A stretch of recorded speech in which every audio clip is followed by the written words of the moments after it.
सुबह के 9:30 बजे हैं और पश्चिम बंगाल और असम में दूसरे चरण के लिए चुनाव लगभग 2.5 घंटे का हो गया है। वोटिंग 2.5 घंटे से जारी है अभी भी। पश्चिम बंगाल की 30 विधानसभा सीटें और असम की 39 विधानसभा सीटों का क्या हाल है, ये हम आपको एक एक करके किस्सा कुर्सी का में दिखा रहे हैं। बिल्कुल, और इस बीच एक बड़ी खबर आ रही है, उसका रुख करना बहुत जरूरी है, क्योंकि पश्चिम बंगाल में वोटिंग के बीच कई घटनाएं ऐसी सामने आई हैं जो नहीं होनी चाहिए। इस बीच मेदिनीपुर में टीएमसी कार्यकर्ता की हत्या की खबर आ रही है। बीजेपी कार्यकर्ताओं पर हत्या का आरोप लगा रहे हैं टीएमसी कार्यकर्ता। पुलिस ने इस मामले में 7 लोगों को गिरफ्तार कर लिया है। मेदिनीपुर में वोटिंग के दौरान बवाल, इससे पहले भी हिंसा की घटनाएं हुई थी, लेकिन यहां पर एक मर्डर की न्यूज सामने आ रही है। मेदिनीपुर से ये खबर है, टीएमसी कार्यकर्ता की हत्या हुई है और अब आरोप ये लगाया जा रहा है कि ये वारदात बीजेपी कार्यकर्ताओं ने अंजाम दी है। पश्चिम बंगाल जहां पर पिछले 1 साल में राजनीतिक हिंसा की न जाने कितनी खबरें आई हैं, बहुत बड़ी ये खबर है। चूंकि सेकंड फेज के लिए जब वोटिंग चल रही है तो पश्चिम बंगाल में मतदान के बीच ये बड़ी खबर आई है, जहां पर मेदिनीपुर में टीएमसी कार्यकर्ता की हत्या कर दी गई है। बीजेपी कार्यकर्ताओं पर हत्या का आरोप लगा है। पुलिस ने 7 लोगों को अरेस्ट किया है और मेदिनीपुर में वोटिंग के दौरान बवाल हुआ है। अगली बड़ी खबर चल रही है। एक और अहम खबर आपको बता रहे हैं, दक्षिण 24 परगना से सामने आ रही है। यहाँ पर एक पुलिस वाले का शव बरामद हुआ है। जी हाँ, पुलिस वाले का शव बरामद हुआ है। दक्षिण 24 परगना से ये खबर आ रही है, बहुत बड़ी खबर। देखिए, 2 हत्या की घटनाएं सामने आ चुकी हैं और इसीलिए लगातार हम आपको बता रहे थे कि ये अपील की जा रही थी तमाम बड़े नेताओं की तरफ से कि शांतिपूर्ण मतदान हो। लेकिन इन सब के बीच, चुनाव आयोग की तमाम कोशिशों के बीच, प्रशासन की तमाम कोशिशों के बीच, ये जो घटनाएं हैं थमने का नाम नहीं ले रही हैं। दक्षिण 24 परगना से ये घटना सामने आई है, एक पुलिसकर्मी का शव बरामद हुआ है। लेकिन इस बीच वोटिंग भी लगातार चल रही है। राशन वोटर टर्नआउट भी एक बार देख लेते हैं। बंगाल असम में सेकंड फेज में बम्पर वोटिंग हो रही है। बंगाल में 9 बजे तक 13% मतदान, असम में भी 9 बजे तक 11% की वोटिंग हुई है। बंगाल में 30, असम में 39 सीटों पर मतदान जारी है। पहले फेज में हमने ये देखा था कि 80% प्लस वोटर टर्नआउट गया था पश्चिम बंगाल में। वहीं अब पश्चिम बंगाल में भी बम्पर मतदान जारी है। 13% से भी ज्यादा 9 बजे तक जो मतदान प्रतिशत का आंकड़ा आया है। असम में सेकंड फेज के लिए मतदान जारी है। नलबाड़ी की एक रिपोर्ट देख लें, जानकारी दे रहे हैं हमारे सहयोगी। नलबाड़ी की रिपोर्ट। असम विधानसभा चुनाव का जो सेकेंड फेज है, सेकेंड फेज का नलबाड़ी समष्टि में मैं अभी उपस्थित हूँ और इधर 2,07,223 टोटल वोटर्स है और अभी जो चुनाव का प्रक्रिया आरंभ हो गया है। इस बारे में मैं जो लोग हैं, वोट देने वाला जो लोग हैं, उन लोग का पास जाना चाहूँगा। आपके पास आ रहा हो, क्या इस बार इशू कैसा होगा वोट का? सेकेंड फेज की वोट ग्रहण हो रहा है। हमारा यहाँ लोग अच्छी तरह से वोट देने के लिए बाहर निकल आया है, लंबी लाइन हुआ है। हम ऐसे एक व्यक्ति को वोट देने के लिए चाहता हूँ जो हमारा समस्या की हल, जो समस्या है उसकी अच्छी तरह से, जो समस्या, इस समस्या को निकल देने के लिए कोशिश करता है, जो हमारे लिए काम करते हैं, हमारा उन्नति के लिए काम करते हैं। ऐसे एक अच्छे व्यक्ति को हम वोट देना चाहता हूँ। चुनाव की दूसरे चरण है और दूसरे चरण में वाराघाटी की जो 15 विधानसभा कंस्टिट्यूंसी के उसका चुनाव चल रहा है। तो अभी मैं सिलचर जो कंस्टिट्यूंसी, जो आसाम की एक one of the biggest constituency है, वहाँ पे मैं खड़ा हूँ। और ये आसाम की जो बराक वैली में 15 कंस्टिट्यूंसी, इसमें काछाड़ में है 7 कंस्टिट्यूंसी जैसा। तो देखिए, वोटिंग टर्नआउट कितना है वो हम आपको बता रहे हैं। मतदाता जो है घरों से बाहर निकल रहे हैं, लेकिन इस बीच परेशान करने वाली खबरें आई हैं 2 जगहों से। मेदिनीपुर में टीएमसी कार्यकर्ता की हत्या की खबर आई है, बीजेपी कार्यकर्ताओं पर इस हत्या का आरोप लगा है। दक्षिण 24 परगना में पुलिस वाले का शव मिला, ये भी हमने आपको बताया। लेकिन वोटिंग के दौरान जब इस तरह की घटनाएं सामने आ रही हैं तो वाकई चिंता बढ़ाती हैं, क्योंकि बंगाल का रक्त चरित्र हमने पिछले कई दिनों से लगातार इस पर बात की। लेकिन वोटिंग के दिन अगर हत्या की घटनाएं आ रही हैं, इससे वोटिंग तो प्रभावित होती ही है, लोगों में डर का माहौल होता है और सभी पार्टियों को इसकी जिम्मेदारी लेनी पड़ेगी। किसी एक पर ठीकरा फोड़कर निकला नहीं जा सकता। राशिद, और हमारा तो मानना यह है कि सवाल और वाकई में जवाबदेही हर किसी की तय होती है, तय होनी चाहिए। डिबेट को एक बार फिर से ओपन कर देते हैं और अभी जितने भी गेस्ट हमारे साथ शेड्यूल्ड हैं, एक बार फिर से स्क्रीन पर उन्हें लाना चाहिए। डॉक्टर गुलरेज शेख, भारतीय जनता पार्टी के प्रवक्ता हैं, आपसे ही सवाल होगा। डॉक्टर गुलरेज, देखिए, तब तक तो काम चल जाता था जब तक इलेक्शन कोड ऑफ कंडक्ट लागू नहीं हुआ। इलेक्शन कमीशन के जिम्मे अब पूरी तरह से जो कानून भी है और सुरक्षा भी है, इलेक्शन कमीशन की जिम्मेदारी है।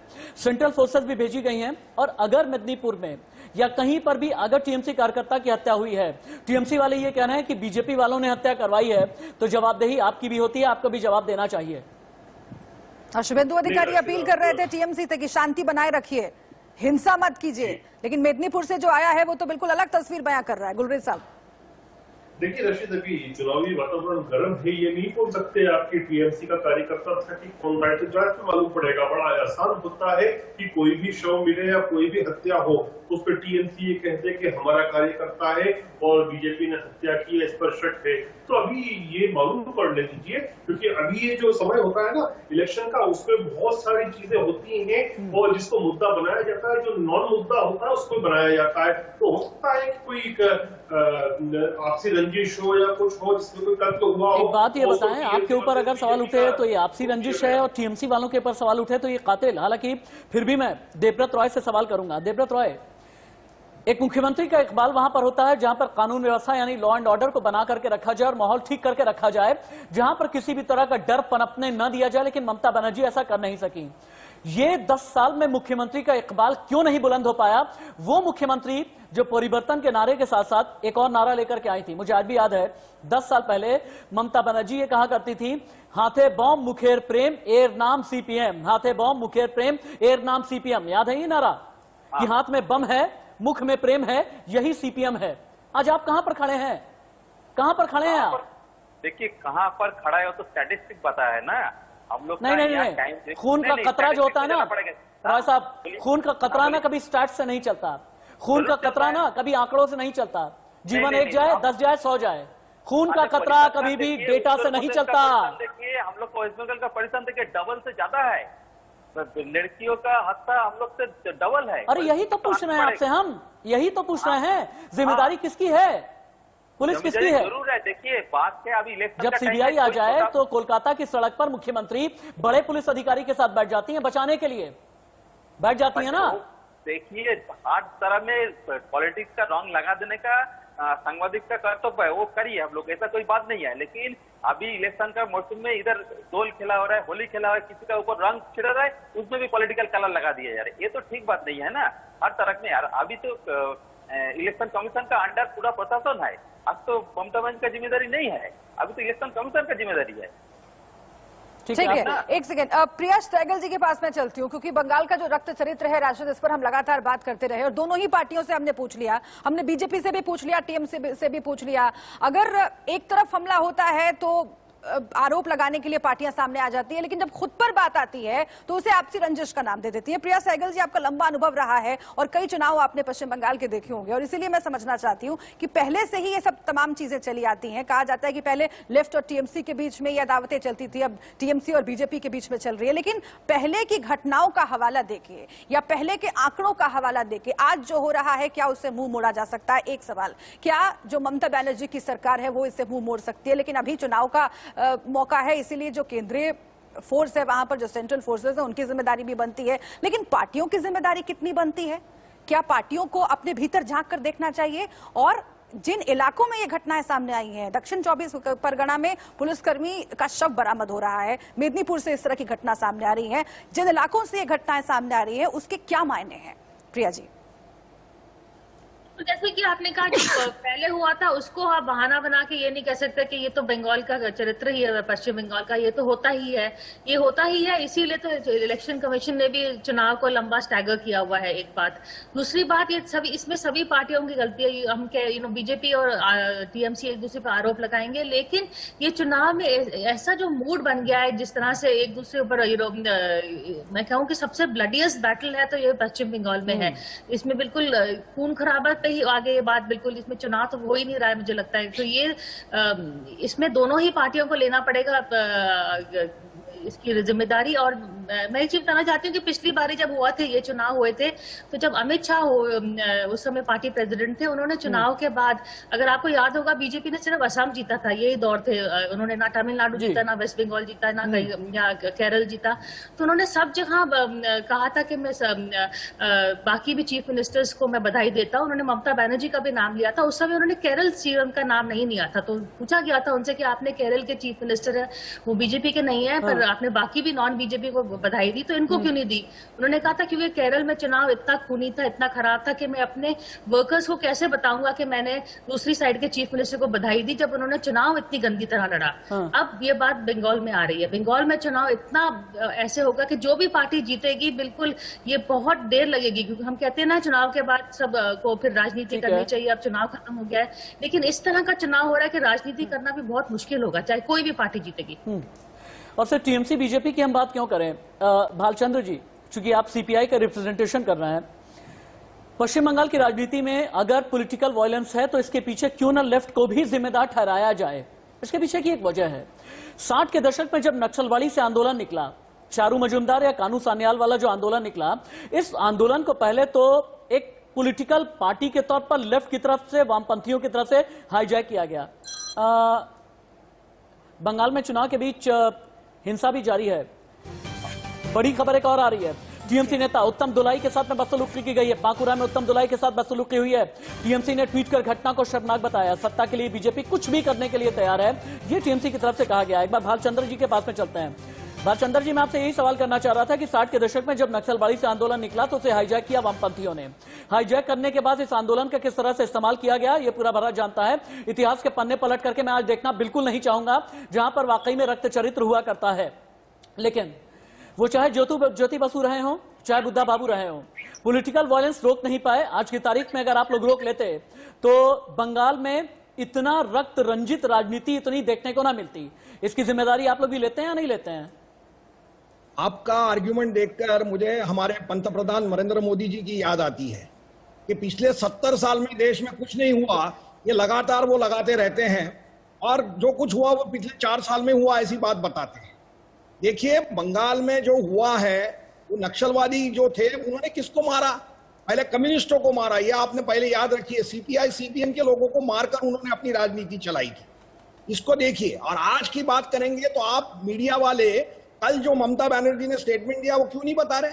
ममता जी ये कहती है कि 232 से कम अगर मेरे को उम्मीदवार आएंगे तो मेरी सरकार नहीं बचेगी, क्योंकि बीजेपी के मेरे बहुत से लोग बीजेपी वाले खरीद लेंगे। अब ये जो राजनीति का स्वरूप जो टीएमसी ने और बीजेपी ने लाया है, वो हमने मणिपुर में देखा है, गोवा में देखा है, हरियाणा में देखा है, जहां पर मेजॉरिटी नहीं मिलती है। लाल सलाम की बात आपने नहीं की, आपने ये कह तो दिया कि नक्सलवाड़ी आंदोलन में कम्युनिस्ट मारे गए, लेकिन लाल सलाम की आपने बात नहीं की। लाल सलाम के नाम पर कितनी सड़कें लाल हुई हैं, कितनी सड़कें लाल हुई हैं, इसकी आपने बात नहीं की। और मीडिया उसको सपोर्ट कर रहा है। एक मिनट रुकिएगा। हालांकि आपने मेरी बात जो है, आपने मेरी बात प्रधानमंत्री नरेंद्र मोदी जैसी बात कह दी है, लेकिन फिर भी प्रिया जी के पास में जाता हूं मैं। प्रिया जी, एक बात बताइएगा, क्या वाकई में जो पॉलिटिकल पार्टीज होती हैं, इनके जो बड़े बड़े नेता होते हैं, इनके जो बयान हैं, ये प्रोवोक करते हैं या फिर नहीं? या सिर्फ ये बयान सिर्फ एक इंडिकेशन के तौर पर रह जाते हैं, एक रिटोरिक के तौर पर रह जाते हैं, एक सिंबल के तौर पर रह जाते हैं, जहां पर ममता बनर्जी ये कहें कि इलेक्शन खत्म हो जाए, एक एक इंच का हिसाब लूंगी और सभी को मैं बताऊंगी कि देखो तुम्हें देखना पड़ेगा तुमने क्या किया है। जहां पर मिथुन चक्रवर्ती कहीं मंच पर पहुंच जाएं और ये कहें कि मैं तो कोबरा हूं, हिस हिस अजीब अजीब से बयान देते हैं। क्या इस तरह के जो बयान होते हैं, इनके जरिए भी पब्लिक या जनता प्रोवोक होती है? मैम, बिल्कुल होती है, इसमें कोई गुंजाइश की बात ही नहीं है। जैसे आपको याद होगा राजीव गांधी का बयान, जब बड़ा पेड़ गिरता है तो धरती हिलती है, उसके बाद क्या हुआ था। तो इस तरह के बयान तो बिल्कुल प्रोवोक करते हैं। अनुराग ठाकुर ने दिल्ली के चुनाव के टाइम क्या बोला था, तो ये इसीलिए, और जब बड़े बड़े लीडर्स ऐसे बयान देते हैं तो ये इंडिकेशन भी है पार्टी वर्कर्स को ये कि ऐसे बयान देना ठीक है, और लोगों को भी और उत्साहित होते हैं और भड़कावे बयान देते हैं, क्योंकि अगर लीडर्स ही उनको टोके ना, इसीलिए हमारा प्राइम मिनिस्टर नरेंद्र मोदी से इतना है कि इतनी सारी जब चीजें होती हैं, चाहे दलित पर अत्याचार हो, कहीं भी अत्याचार हो, आप उनकी निंदा तो करिए ना। निंदा होती है और फिर बाकी नेताएं जो है प्राइम मिनिस्टर के लेवल पे नहीं पर बाकी लेवल के लोग बोलते हैं, और सब पार्टी से चीफ मिनिस्टर के लेवल बोलते हैं। जब इस तरह के लेवल के लोग इस तरह के बयान देते हैं तो फिर बाकी पार्टी लीडर्स जो जमीनी है, जो छोटे छोटे नेता है, डिस्ट्रिक्ट के लेवल है, उनको तो कहते हैं कि ये और भड़काऊ बयान देने के उनको तो एक तरफ से गो हेड मिल जाता है। तो जो बिग लीडर्स है उनको बिल्कुल केयरफुल होना चाहिए कि इस तरह के बयान वो नहीं दे, जो बोल रहे हैं बड़ा सोच समझ के दें, क्योंकि कुछ भी वर्ड, जैसे कि अब मिथुन चक्रवर्ती, ठीक है वो नेता नहीं है लेकिन वो एक स्टार कैंपेनर तो है और बीजेपी के मंच पे थे, प्रधानमंत्री के साथ थे, होम मिनिस्टर के साथ थे, तो उस तरह के मंच पे इस तरह की बातें करना बिल्कुल उनको सोच समझ के करना चाहिए। इस तरह के बयान बिल्कुल भड़काते हैं। ठीक है, ठीक है। हालांकि बंगाल के बारे में डॉक्टर गुलरेज शेख एक बात कही जाती है कि भद्र पुरुषों का राज है। बंगाल के बारे में एक बात कही जाती है कि यहाँ पर संस्कृति है, यहाँ पर आचार विचार संहिता भी है। बंगाल के बारे में एक बात कही जाती है कि यहाँ पर आदर्श हैं। जब बात ऐसा क्यों होता है कि राजनीति का दोहरा चरित्र होता है, जबान पर लाना होता है तो ईश्वर चंद्र विद्यासागर को लेकर के आते हैं, लेकिन अगर चरित्र और सड़क पर लेकर के आना होता है तो वहां पर लाठी डंडे बंगाल में आ जाते हैं। जबान पर लाना होता है स्वामी विवेकानंद को लेकर के आते हैं, लेकिन सड़क को खून से लाल कर देते हैं। ऐसा क्यों है कि जबान पर लाना होता है तो खुदीराम बोस से लेकर के नेताजी सुभाष चंद्र बोस तक को भी याद किया जाता है, सत्यजीत रे के नाम पर अवार्ड का भी ऐलान किया जाता है, गुरुदेव के नाम पर अवार्ड का भी ऐलान किया जाता है, लेकिन जब आत्मचिंतन करके चरित्र में ढाल करके उसे व्यवहार में लेकर के आना होता है तो वो उग्र हो जाता है। पश्चिम बंगाल में ऐसा क्यों है? क्या टीएमसी, क्या बीजेपी, क्या लेफ्ट? देखिए रशीद, जो आप पूछ रहे हैं ना वो बड़ा फिलोसॉफिकल प्रश्न है, लेकिन मैं अभी पॉलिटिकल लैंडस्केप पे बात करूंगा ताकि व्यूअर्स भी इस बात को समझ सके कि चीजें किस तरफ जा रही हैं और अनकरीब इतिहास क्या रहा है। आप बात करिए कि 2008 में मेरे पहले अभी लेफ्ट के जो प्रवक्ता महोदय थे वो बात कर रहे थे, 2008 में जब लेफ्ट की सरकार थी उस समय पंचायत का जब चुनाव हुआ था तो उसमें बड़ी व्यापक हिंसा की थी लेफ्ट के लोगों ने।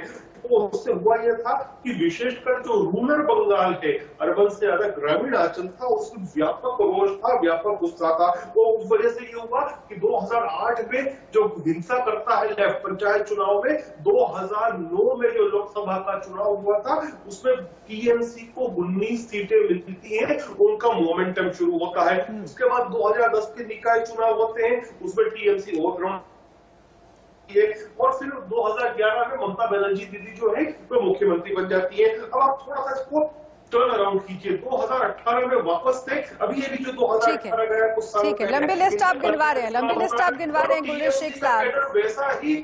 लेकिन जल्दी से मैं देवव्रत रॉय जी के पास जाना चाहती हूँ, लेकिन इस बीच एक बड़ी खबर आ रही है, जल्दी से उसका रुख कर लेते हैं। इस मेदिनीपुर में बीजेपी कार्यकर्ता का शव मिला है। इस वक्त की अहम खबर देखिए, एक के बाद एक ऐसी घटनाएं।